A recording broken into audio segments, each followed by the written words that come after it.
Fala pessoal, bem-vindos mais uma vez ao Claquete Digital.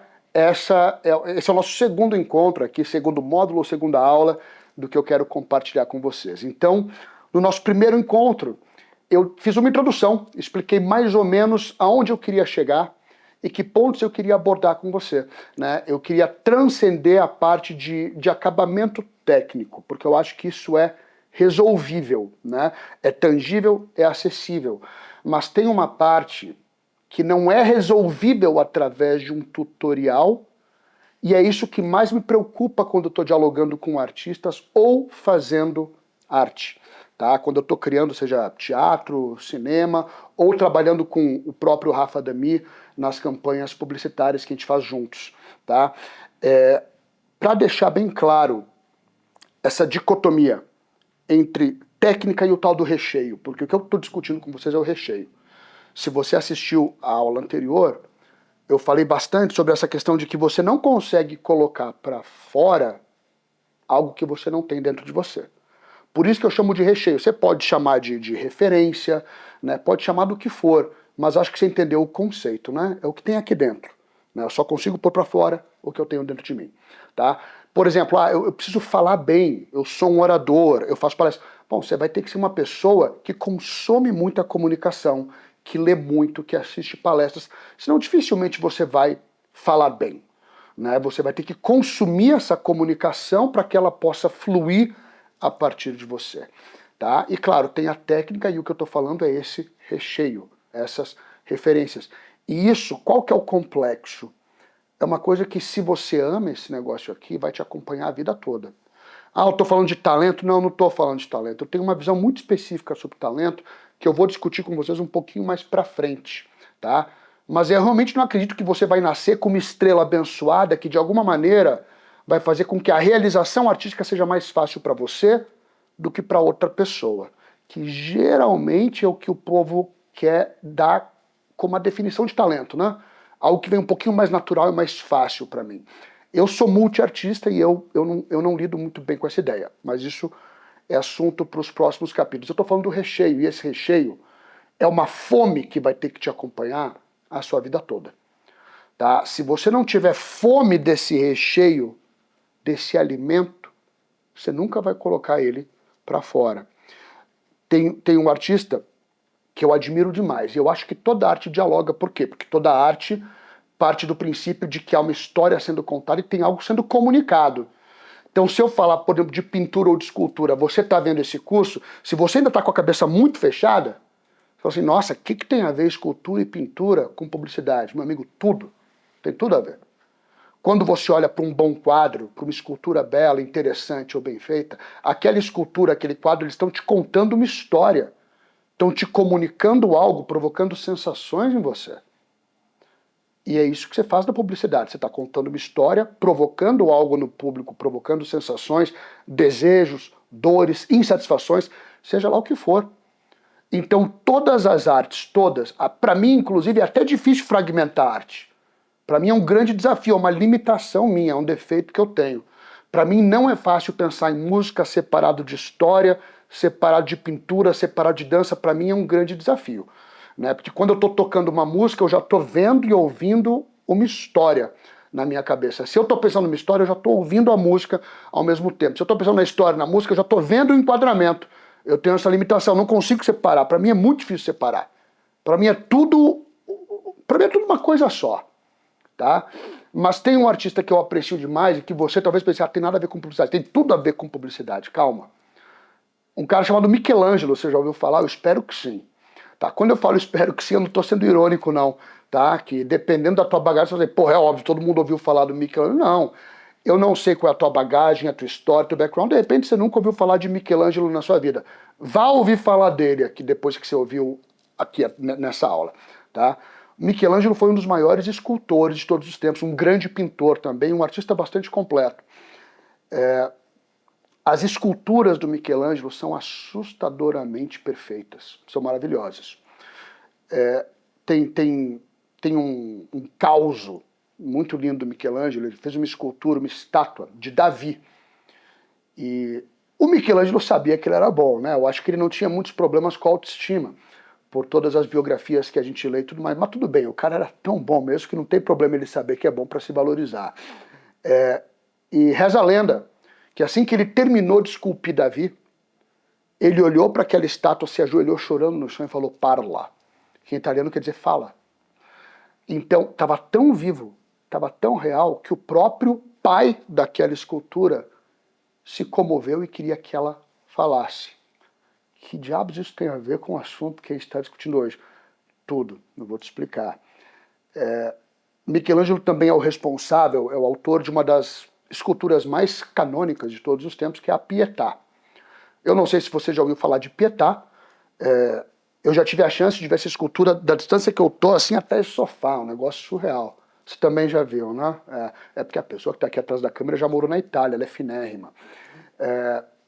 E eu vi essa escultura, e eu ouvi falar de uma história magnífica por trás dessa escultura. Alguém perguntou pro Michelangelo, alguém teria perguntado, tá, essa escultura é Maria, a mãe de Jesus, segurando Jesus morto no colo. E é de um realismo assustador, é assustador. Né? Você vê, parece que você vê os poros da pele no mármore. É de dar medo. E alguém teria perguntado para Michelangelo, como é que você pega um bloco de mármore, um quadrado gigantesco de mármore, e transforma na Pietà? A resposta do Michelangelo para mim é uma das mais comoventes da história da arte. Sabe o que ele disse? Ele falou assim, eu só removo os excessos. Tenho que fazer até uma pausa dramática para você pensar nessa resposta. O que significa eu só removo os excessos? O Michelangelo, quando ele olha para um bloco de mármore, talvez você, a gente enxerga só um bloco de mármore, não é? Ele não. Ele já enxerga aquela forma viva. E aí ele só vai removendo os excessos até que ele revele o que o excesso de mármore estava escondendo. Vocês estão me acompanhando? Então agora perceba aqui a dicotomia e a combinação perfeita de técnica e recheio que eu estou tentando ilustrar quando eu estou citando Michelangelo. Ele precisa de técnica, ele precisa de uma técnica monstruosa. Você imagina pegar um martelo, aquele pregão enorme, e ficar batendo no mármore. Se eu der isso para você, se eu pegar, provavelmente eu vou rachar o bloco de mármore no meio, na primeira martelada. Pum, vou fazer uma rachadura que acabou. Você entende? Então isso é técnica. O Michelangelo precisava ser um mestre da técnica para dar vazão àquela escultura. Mas a escultura, a forma, aí aquilo não nascia na técnica. Aquilo nascia na alma, no coração e na cabeça dele. Ele enxergava. Vocês estão entendendo? Com o recheio dele, ele olhava para o bloco de mármore e ele ali enxergava Maria e Jesus. E com a técnica dele, ele libertava Maria e Jesus do bloco de mármore. Entenderam isso, essa combinação? Então o teu recheio, a tua referência, o teu alimento de alma, de espírito, do seu ser artístico, é o que vai enxergar Maria e Jesus ali naquele bloco. E aí você precisa da técnica para que aquilo ganhe vida. Mesma coisa na publicidade. Mesma coisa no cinema, no teatro, na dança ou na música.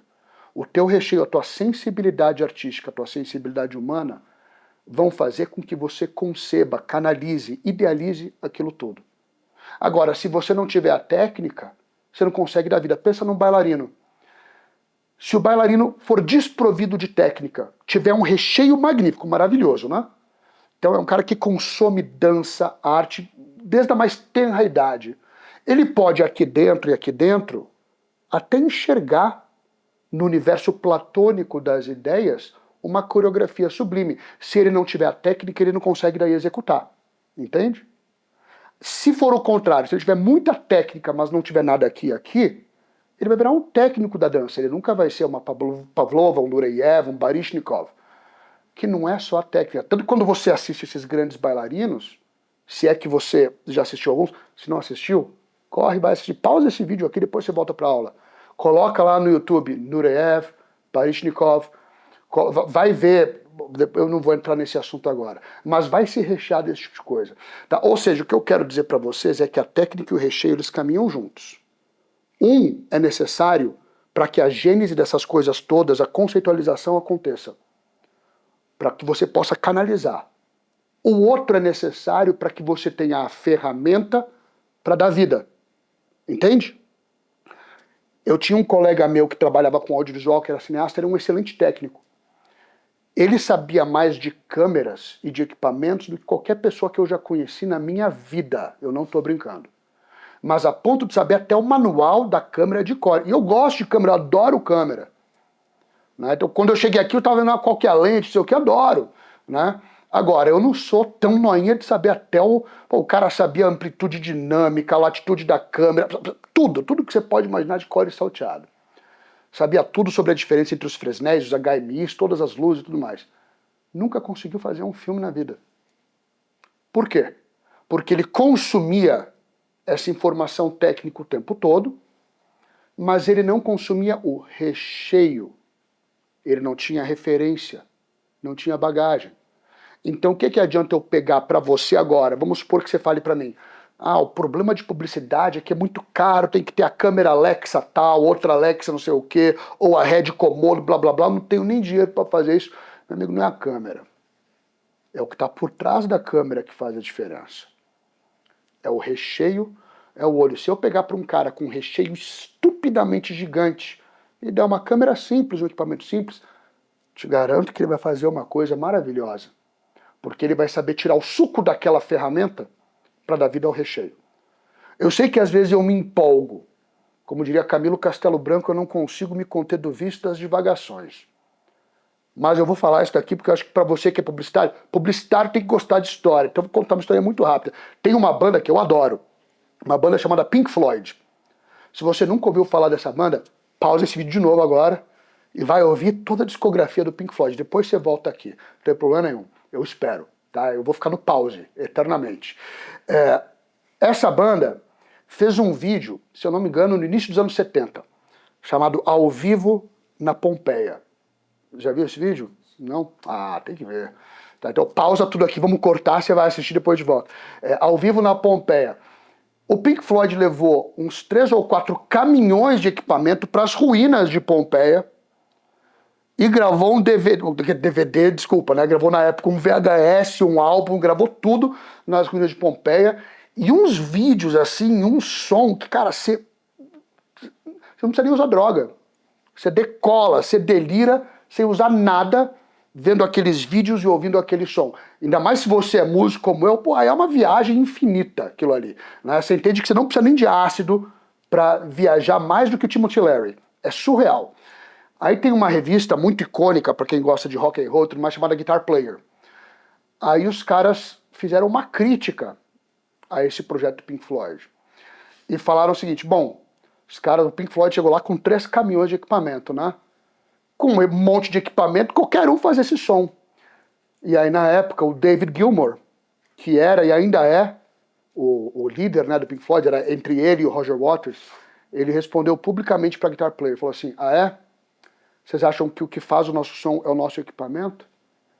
A gente vai ceder os mesmos equipamentos, os mesmos caminhões. Pega quem quiser, quero ver se vocês fazem o mesmo som que a gente. Você acha que alguém no planeta aceitou o desafio? Ninguém. O desafio ficou lançado eternamente, até hoje. Ninguém topou esse desafio. Por quê? O que faz o Pink Floyd não é a técnica, não é o equipamento. Eles têm? Sim, muito. Tem muita técnica, o David Gilmour toca pra cacete, todos eles tocam muito. Tem técnica. Mas não é isso que define o Pink Floyd. Tem moleque, de novo, de 12 ou 13 anos que toca mais do que o David Gilmour. Mais técnica, eu quero dizer. Faz o som que ele faz? Não, não faz. Eu vou contar essa história ousada, tá? Mas como a gente está aqui na intimidade do Claquete Digital, eu vou contar essa história também para vocês. Eu dei aula por muito tempo, cerca de 1 ano, dei aula na USP, de cinema, de atuação e tudo, né? E é claro que a USP é um ambiente acadêmico bastante rígido, né? O academicismo, né? A academia é muito valorizada lá. Isso, quando levado ao extremo, pode também ser um pouco complicado, pode ser perigoso. Toda pesquisa, toda academia é maravilhosa, mas sempre tem que ser absorvida, utilizada e digerida também com equilíbrio, com bom senso. Né? Então é claro que quando eu ia dar aula na USP, alguns cineastas eu não podia nem mencionar. E eu cometi a gafe, até porque eu era muito novo na época, acho que eu tinha 23, 24 anos quando estava dando aula lá, eu cometi a gafe de conversar sobre o Titanic do James Cameron numa aula na USP. Gente, eu quase fui trucidado pelos meus alunos. Eles falaram, você está na USP, dando aula de cinema, você está falando de James Cameron, Titanic? Eu falei, é? Cara, eu não estou discutindo mérito se você ama o filme ou não, isso é pessoal. Você pode amar o filme, detestar o filme. Agora, que é um filme brutalmente bem feito e genial, isso para mim é meio que indiscutível. O cara teve a manha de fazer um filme que todo mundo já sabia o final, e o filme foi o recorde de bilheteria de todos os tempos. Imagina isso. Não, vou te contar uma história que você já conhece, você sabe que todo mundo vai morrer no final, tá tudo certo? E você ainda vai lá e paga o ingresso, assiste, vira um fenômeno. E daí o pessoal da USP falou pra mim, bom, na época, tá, gente, isso hoje é fichinha. O filme custou na época 110 milhões de dólares, né? O padrão hollywoodiano tá muito acima disso hoje em dia, mas pra época era um orçamento, assim, inestimável. E aí os caras falaram assim, também com 110 milhões qualquer um faz Titanic. Falei, de jeito nenhum. Se eu tivesse 110 milhões de dólares, eu jamais conseguiria fazer o Titanic. Eu não saberia nem por onde começar, bicho, fazer aquilo ali. Não é o dinheiro, não é só a técnica, não é o equipamento. É o que está por trás, é o ser humano. E esse ser humano, por que ele que impacta tudo isso? Sensibilidade, recheio, o que você tem aqui dentro. E é disso que eu estou falando. Vocês estão acompanhando? Então isso que eu estou falando não é só sobre a grana. Eu sei que o Rafa, ele é gênio na parte de PPM, né? Então ele fala dos números, a parte técnica da publicidade e tudo mais. Você tem que saber disso, senão você não vai navegar no mercado. Você tem que saber sobre como é que você faz a coloração no final, como é que você trata a cor, tem que saber. Agora, o que vai fazer de você um grande artista não é só esse conhecimento.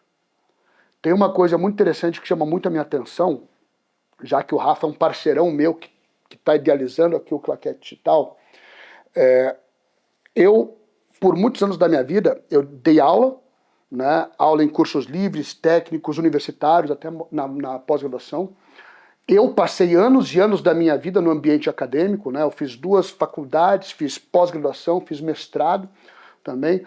Agora, sabe uma coisa que me intriga? Quando eu estou falando de recheio, de absorver essas coisas todas, de devorar referências, de você estar tão recheado de arte, história, cultura, que isso começa a transbordar em você, através de você.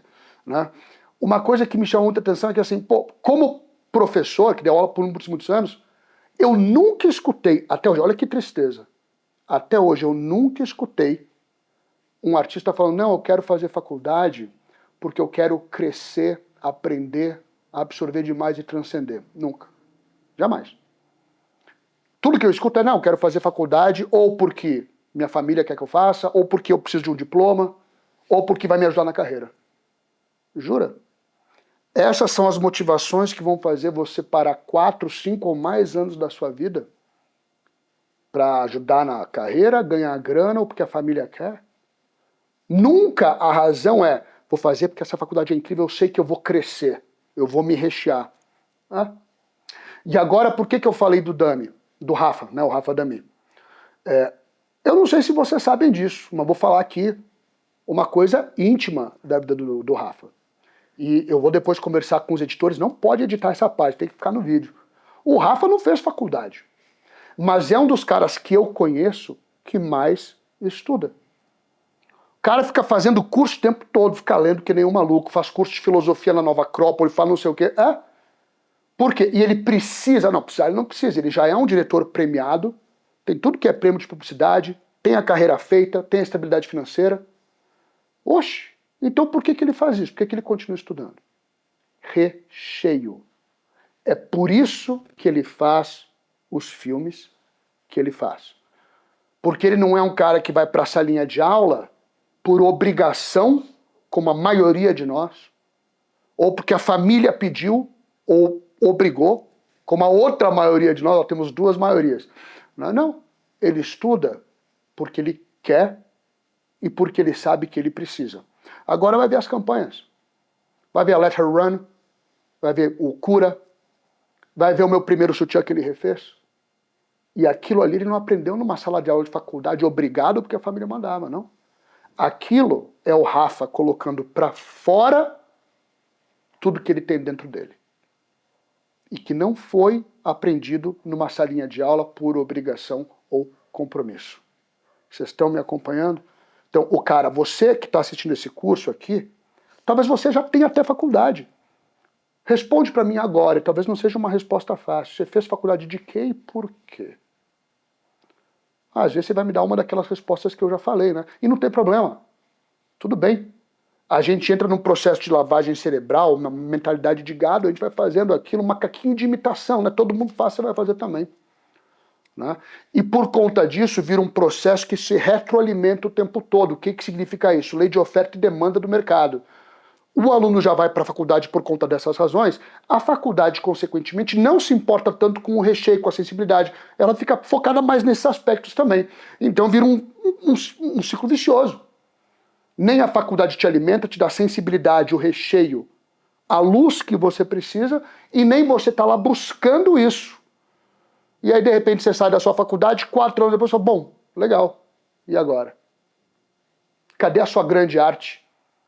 Cadê a sua carreira maravilhosa? Ah, não tem, porque não era. Você não estava buscando isso na faculdade, nem a faculdade estava te oferecendo. O bom é que desde que você queira e tome uma decisão, faça uma escolha consciente, você sempre pode fazer isso. Hoje, no nosso planeta, a gente tem um grande benefício. A gente tem um trocinho, que é isso aqui, ó. Vou mostrar de frente para não mostrar a marca, porque não está nos patrocinando, né? Esse negocinho, todo mundo tem esse troço hoje em dia. Um negocinho chamado celular. Você sabia que aqui, ó, na palma da minha mão, provavelmente eu tenho acesso a virtualmente todo o conhecimento acumulado da humanidade. Se eu quiser, eu posso acessar quase todos os livros jamais escritos. Posso achar praticamente qualquer filme que eu quiser. Eu posso acessar todo o acervo do Louvre, do Hermitage, tudo aqui. E eu sei que se você está assistindo esse curso, você tem um desses. Você está usando isso daqui para quê? Pensa no que você fez hoje, no que você fez ontem. Quantas horas você ficou fazendo assim, ó? Vendo, sei lá, vídeo de receita, ou de academia, ou sei lá o quê, e aí você dá o like, né? É. E você podia estar usando isso para absorver todo o conhecimento da humanidade. Desperdício, né? Isso daqui custa, sei lá, quanto? Custa pouquinho, né? Para ter acesso a tudo isso. E você está fazendo o que com essa ferramenta? É até interessante que eu falei ferramenta, porque isso me volta para a dicotomia, ferramenta versus recheio. Isso é uma ferramenta. Tá vendo? Não adianta ter a ferramenta se você não tem aqui dentro aquilo que vai orientar o uso da ferramenta. Então você pode literalmente hoje em dia virar um gênio com o teu celular, se você quiser. É? Tá virando? Não. Não está sabendo usar a ferramenta certa. Se eu te der uma Alexa na mão, você vai fazer uma obra-prima do cinema? Não. Talvez você faça um filme terrível e medíocre. Porque não é o botão da Alexa que vai transformar você num artista. É o que está dentro de você. Ok? Com essa reflexão no celular, eu vou fazer uma pausa, que você tem que assistir agora todos os vídeos do Pink Floyd, procurar os bailarinos e tudo mais, e a gente continua no nosso próximo e terceiro encontro. Valeu, gente!